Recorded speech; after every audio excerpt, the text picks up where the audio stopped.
मैं हूं आंचल मित्तल और स्वागत है आप सभी का तेज तर्रार में। जैसे कि आप सभी जानते हैं कि दिवाली अब बेहद नजदीक है और दीपावली एक ऐसा त्योहार है जिसका इंतजार हर किसी को रहता है। अब जैसे कि दीपावली नजदीक है तो ऐसे में दीपावली को लेकर ऐसे कई सवाल है जो सभी लोगों के मन में उठते हैं, जैसे कि दिवाली का शुभ मुहूर्त क्या है, किस दिन दीपावली है। तो ये सब सवालों के जवाब देने के लिए आज हमारे साथ मौजूद है पंडित नीरज शर्मा जी। बहुत बहुत स्वागत है आपका पंडित जी। धन्यवाद जी। तो आज हम इनसे इन्हीं सवालों के जवाब जानेंगे। एक बार इन्हीं के साथ जुड़ते हैं और शुरू करते हैं। जी पंडित जी, सबसे पहले मेरा सवाल होगा कि जैसे इस साल या पिछले साल से ये हो रहा है कि तिथियां बहुत ज्यादा डबल पड़ रही है, जैसे हर एक त्योहार में डबल तिथि पड़ रही है, फिर चाहे वो रक्षाबंधन हो, तो क्या दीपावली में भी इस साल यही है? नहीं, इस बार ऐसी कोई कंफ्यूजन नहीं है। सबसे पहले मैं बताना चाहता हूँ कि जैसे अंग्रेजी कैलेंडर के हिसाब से दिन फिक्स होते हैं, समय फिक्स होता है कि 12 बजे के बाद अगला दिन ही माना जाता है। हिंदू कैलेंडर के हिसाब से तिथियां फिक्स नहीं होती, वो दिन में भी शुरू हो सकती है, 60 घड़ी की वो सुबह सुबह भी शुरू हो सकती है, वो रात को भी शुरू हो सकती है। इसलिए थोड़ा कन्फ्यूजन हो जाता है, लेकिन ये हमारे हिसाब से सही है क्योंकि हिंदू कैलेंडर के हिसाब से कभी भी ग्रहण गलत नहीं बताया जाता, हमेशा टाइम टू टाइम सही, और हजारों साल से वो समय सही बताया जा रहा है। तो इसका मतलब कहीं ना कहीं गणना हमारी सही है। दूसरी बात यह कि इस साल दीपावली जो है वो 12 नवंबर को ही मनाई जाएगी और कोई कन्फ्यूजन नहीं है। 12 नवंबर की डेट है, रविवार का दिन है, उस दिन ही दीपावली का उत्सव मनाया जाएगा। अच्छा, तो देखिए जैसे कि दीपावली का पर्व आता है तो उससे कुछ दिनों पहले या कई दिनों पहले लोग सफाई करनी शुरू कर देते हैं, लेकिन ऐसे में कई लोगों के पास सफाई तो वो करते हैं, लेकिन कई लोगों के पास कहते हैं ना, सफाई करने का भी एक तरीका होता है सही। अगर तरीके से सफाई करेंगे तो ज्यादा लाभ मिलेगा दीपावली पर खास तौर पर। तो मैं आपसे जानना चाहूंगी कि दीपावली पर सफाई करने का आखिरकार सही तरीका क्या है, मतलब किस तरीके से बेहतरीन लाभ के लिए सफाई की जाए? देखिए, सफाई तो हर कोई करता है दीपावली में, और सभी कुछ समय पहले से ही सफाई करना शुरू कर देते हैं। लेकिन इसमें एक छोटी सी ग्लिच या गड़बड़ हो जाती है हमारे साथ कि हम लोग कुछ चीज़ों को अपने पास रख लेते हैं, पुरानी चीज़ों को अपने पास संजो कर रख लेते हैं। तो वो क्या क्या चीज़ें हैं वो मैं आपको बताता हूँ। आंचल जी, वैसे तो सभी लोग अपने घर की साफ सफाई करते हैं और दीपावली से पहले तो जरूर घर की सफ़ेदी और सफाई वगैरह किया जाता है, लेकिन इस सफाई में भी एक छोटी सी गड़बड़ हो जाती है।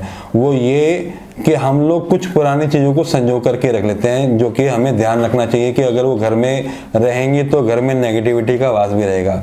सबसे पहली चीज़ तो ये है कि घर में कभी भी टूटा हुआ दर्पण यानी शीशा नहीं होना चाहिए।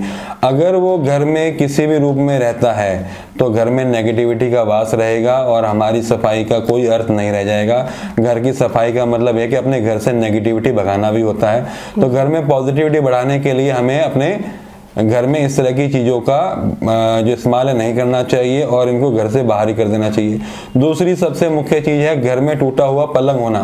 घर में अशांति का वास कराता है, घर में कलह को बढ़ाता है, कलेशों को बढ़ाता है। इसलिए घर में टूटा हुआ पलंग है तो उसको ठीक करवा लें, नहीं करवा सकते तो उसको किसी तरह से बाहर निकाल दें। तीसरी चीज़, घर में किसी भी प्रकार से खराब घड़ियों को नहीं रखना चाहिए। कई बार पुरानी घड़ियां घर में पड़ी रह जाती हैं और हम ध्यान नहीं देते। घर की साफ सफाई में जब हम सारी चीज़ें साफ करते हैं या जो बेकार पुरानी वस्तुओं को निकालते हैं तो इस घड़ी का जरूर ध्यान रखना चाहिए, क्योंकि घर में खराब घड़ियों का होना पूरी तरह से वास्तु दोष को उत्पन्न करता है और घर में नेगेटिविटी का वास कराता है। इसलिए घर में खराब घड़ियां हैं तो ठीक करवा ले, नहीं तो बाहर कर दे। फिर आता है घर में किसी भी प्रकार के टूटे बर्तन, टूटे खिलौने, पुरानी वस्तु, टूटी हुई और टूटे डब्बे, इन तरह की चीज़ें, पुराने कैलेंडर या टूटी तस्वीर, ये सारी चीज़ें जो हैं घर में नहीं रखनी चाहिए।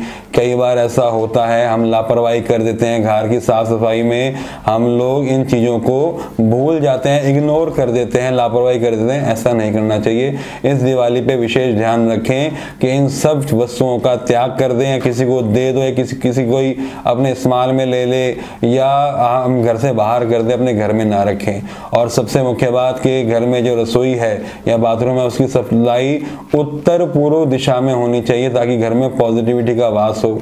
सबसे मुख्य बात कि अपने घर की सफाई करते वक्त जितनी भी भारी भरकम वस्तु है, अलमारी है या कोई और भारी भरकम वस्तु है, तो उसकी दिशा हमेशा दक्षिण और पश्चिम कोने का ही होना चाहिए ताकि घर में पूरी तरह से वास्तु दोष खत्म हो जाए। घर में भारी भरकम वस्तुएं, ट्रंक हो गया, अलमारी हो गई, अगर इनको हम दक्षिण पश्चिम दिशा में रखते हैं तो घर का वास्तु दोष दूर होता है और घर में पॉजिटिविटी आती है। देखिए, वैसे तो दिवाली को फेस्टिवल ऑफ लाइट्स कहा जाता है, यानी कि हर और हमें जगमग देखने को मिलती है, चमकती हुई सब चीज़ें देखने को मिलती है। सभी लोग अपने घरों में या तो लड़ियाँ लगाते हैं, दिए लगाते हैं, लेकिन इसमें मेरा सवाल ये है कि लाइटनिंग करने का भी कोई सही तरीका हो सकता है? मतलब सही तरीके से लाइट्स कैसे लगाई जाएं? जी, सबसे पहले तो आंचल जी, ये दीपावली का मतलब ही है दीपों की आवली, यानी दीपों की श्रृंखला, इसका नाम दीपावली पड़ा।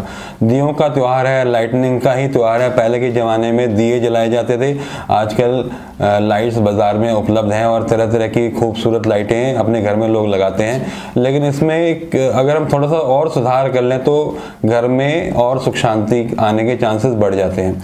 सबसे पहले तो अगर मान लीजिए किसी का लक्ष्य पूरा नहीं है, किसी को लक्ष्य नहीं मिल पा रहा कि वो ज़िंदगी में क्या करे, तो वो एक काम कर सकता है कि अपने उत्तर पूर्व दिशा में, घर की उत्तर पूर्व दिशा में लाइटनिंग अगर भारी भरकम मात्रा में करता है तो उसको लक्ष्य प्राप्ति हो जाएगी। दूसरी बात, अगर किसी को बहुत मेहनत करता है, उसको उसके काम की पहचान नहीं मिल पा रही, वो बहुत मेहनत करता है, सारा काम वही संभालता है या संभालती है और उसको काम का क्रेडिट नहीं मिल पा रहा, तो अपने घर के दक्षिण दिशा में लाल रंग की लाइटनिंग करेगा तो उसको पहचान मिलना शुरू हो जाएगी, उसका मंतव्य पूरा होगा, उसकी मेहनत का उसका फल मिलना शुरू हो जाएगा।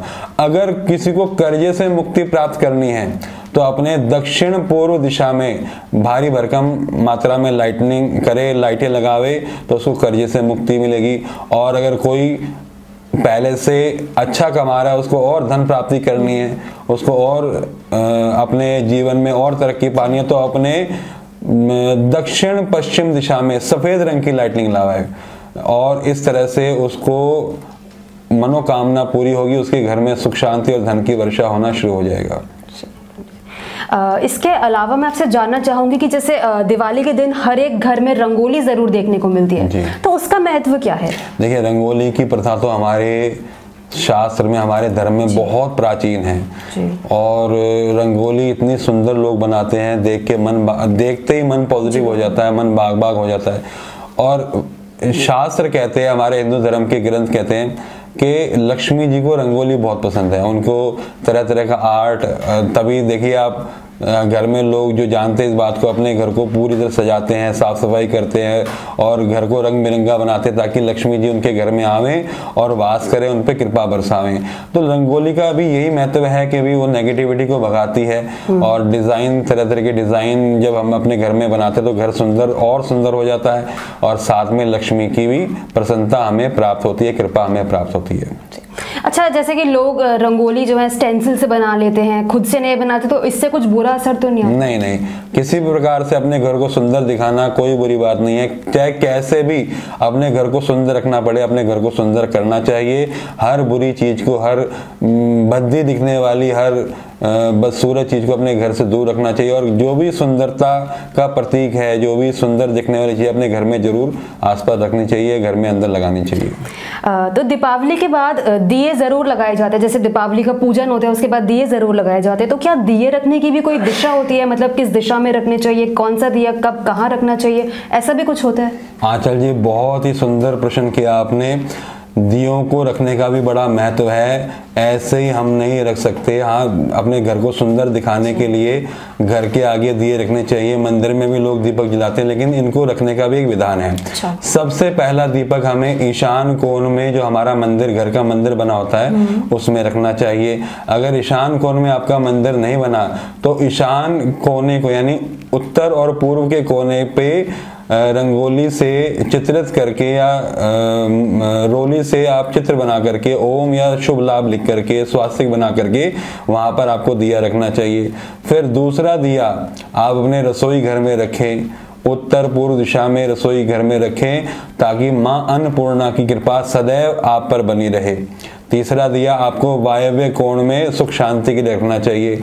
चौथा दिया दक्षिण दिशा में रखना चाहिए ताकि पितरों की कृपा, जो आपके परिवार के सदस्य जिनका देह शांत हो चुकी है, जो पितरों का रूप ले चुके हैं, जो परलोक धाम में जा चुके हैं, उनकी प्रसन्नता के लिए आपको दक्षिण दिशा में यम का दिया जलाना चाहिए। और सबसे मुख्य बात कि दिवाली के दिन, दीपावली के दिन हमेशा तेल का दिया ही जलाएं, घी का दिया जलाने का विधान नहीं है, तेल का दिया ही जलाना चाहिए। और इसकी बत्ती में भी बैठी हुई बत्ती नहीं जलाएं, लंबी और सीधी बत्ती का ही प्रयोग करें, तभी कृपा प्राप्त होगी। अच्छा, तो अब मैं आपको आज का मुख्य सवाल पूछना चाहूंगी, जो काफी लोगों की जिस सवाल पर नजर होगी कि इस साल दीपावली का शुभ मुहूर्त क्या है, मतलब पूजन का मुहूर्त कितने बजे से है इस साल? दीपावली 12 नवंबर रविवार की है जी।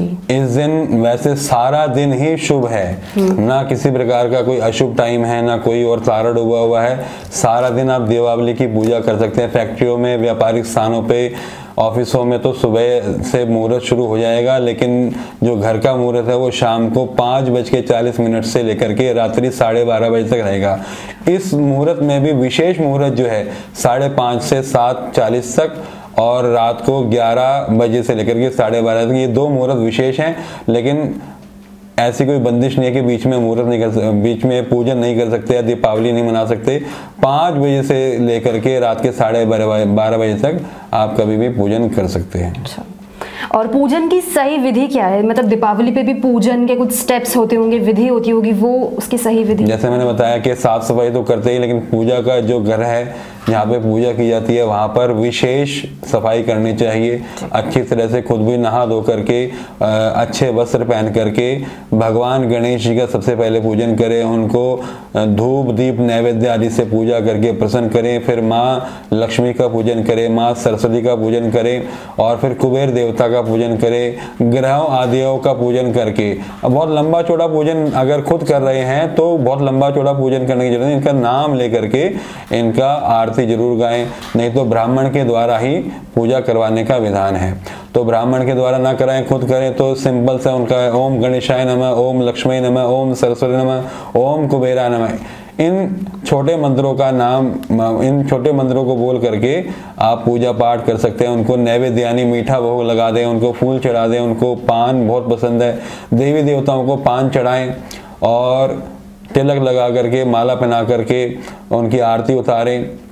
उसके बाद आप दीपमाला उत्सव मना सकते हैं, दीपावली मना सकते हैं। छोटा सा विधान यही है जी। तो जी पंडित जी, मैं चाहूंगी कि आप हमारे दर्शकों को कुछ ऐसे अचूक उपाय बताएं, ऐसा कुछ बताएं जिससे धन लाभ उन्हें इस दीपावली ठीक ढंग से हो सके। देखिए, हमारे शास्त्रों में वैसे बहुत सारे उपाय बताए गए हैं, लेकिन कुछ छोटे उपाय जो हर व्यक्ति कर सकता है वो मैं आपको संकेत दे देता हूँ। सबसे पहले मैंने बताया कि दीपावली पूजन करना चाहिए। गणेश जी लक्ष्मी जी का पूजन तो है ही है, धन प्राप्ति के लिए, बुद्धि और विवेक के लिए इन दोनों का पूजन तो बहुत कंपल्शन है, कंपल्सरी है। लेकिन इसमें मूर्ति के साथ साथ यंत्रों की पूजा का बड़ा विधान है। गणेश जी और लक्ष्मी जी के यंत्रों का पूजन करना भी लाभदायक माना गया है। और शंख जरूर बजाना चाहिए, जब पूजा पाठ करें तो शंख बजावें, क्योंकि शंख में लक्ष्मी जी का ही वास माना जाता है। एक विधान है कि अगर कोई व्यक्ति अचानक धन लाभ प्राप्त करना चाहता है तो बरगद की जो जटाएं होती है, दीपावली के दिन बरगद की जटा को आप गांठ बांध दें, इससे अचानक धन प्राप्ति के योग बढ़ जाते हैं, अचानक धन प्राप्ति हो सकती है। और फिर एक उपाय बताया जाता है कि 11 कौड़ियाँ लेकर के जब आप लक्ष्मी पूजन गणेश पूजन कर लें तो उन 11 कौड़ियों को साथ रखें और 11 कौड़ियों को लाल कपड़े में बांध करके अपने तिजोरी वाले स्थान में रख दे, तिजोरी के अंदर रख दे, तो उससे भी धन प्राप्ति हो सकती है। एक विधान है, एक उपाय है कि चांदी की गड़वी यानी चांदी का छोटा सा लोटा लेकर के उसमें तांबे के सिक्के या कांसे के सिक्के या चांदी के, सोने के जो भी सिक्के उपलब्ध हों वो रख करके उसमें जल भर करके किसी सुरक्षित स्थान पर या अपनी तिजोरी में रखना चाहिए। वो भी धन प्राप्ति का एक आसान उपाय है। और माँ लक्ष्मी को तरह तरह के भोग पाना बहुत पसंद है। मखाने का भोग उनको लगाएं, सिंघाड़े का, अन्य शुभ पवित्र वस्तुओं का भोग लगाएं तो माँ लक्ष्मी की कृपा प्राप्त हो सकती है। कलश पूजन का विधान बहुत अच्छा है। इसमें कलश पूजन हमेशा करें। माँ लक्ष्मी के पूजन के साथ कलश पर नारियल रख करके, आम के पत्ते बांध करके, उस पर स्वास्तिक बना करके, मौली बांध करके आप पूजन पाठ करेंगे तो इससे वास्तु दोष भी दूर होता है और धन प्राप्ति के योग रास्ते खुल जाते हैं, रास्ते बन जाते हैं। अच्छा, तो कुछ लोगों को अक्सर तो कुछ लोगों को अक्सर दीपावली पर कुछ ऐसे शुभ संकेत दिखते हैं जिन्हें काफी ज्यादा शुभ माना जाता है, तो वो शुभ संकेत क्या हो सकते हैं? जी, बहुत सारे शुभ संकेत, अगर आप सच्चे मन से पूजा पाठ करते आए हैं माँ लक्ष्मी की, तो शुभ संकेत प्राप्त होते ही रहते हैं। माँ लक्ष्मी अपना आभास कराती रहती है। लेकिन दीपावली से ठीक पहले अगर आपको काली बिल्ली आपके घर में आ जाए या आपको दिखाई दे, आपके घर के आसपास घूमती मंडराती दिखाई दे, तो ये बहुत शुभ संकेत है। ये आजमाया हुआ संकेत है कि काली बिल्ली का अपने घर में दिखना दीपावली से ठीक पहले, इसका मतलब माँ लक्ष्मी खूब भरपूर मात्रा में आपके ऊपर कृपा करने वाली है। दूसरा संकेत है उल्लू का दिखना है, उल्लू का आपके घर के आसपास बोलना दीपावली से ठीक पहले, ये शुभ संकेत माना गया है। तो ये थे हमारे साथ पंडित नीरज शर्मा जी, बहुत बहुत शुक्रिया आपका पंडित जी, आप यहाँ पर आए। हम आशा करते हैं कि दीपावली से जुड़ी ये वीडियो आपको अच्छी लगी होगी और इसको लेकर जो भी आपकी राय है, जो भी आपके सवाल है, हमारे साथ आप कमेंट सेक्शन में पूछ सकते हैं। उसका जवाब हम कोशिश करेंगे कि आप तक पंडित जी के थ्रू पहुंचाएं। हम आशा करते हैं कि आपको ये वीडियो पसंद आई हो। नमस्कार। अगर आपको हमारी ये वीडियो पसंद आई हो तो इसे लाइक एंड शेयर करना बिल्कुल भी ना भूलें। इसके साथ ही हमारे चैनल तेज तरार को जरूर सब्सक्राइब करें और हाँ, बेल आइकन को दबाना बिल्कुल भी मत भूलिएगा, जिससे दिल्ली से जुड़ी तमाम खबरों की नोटिफिकेशन सबसे पहले आप तक पहुंचे।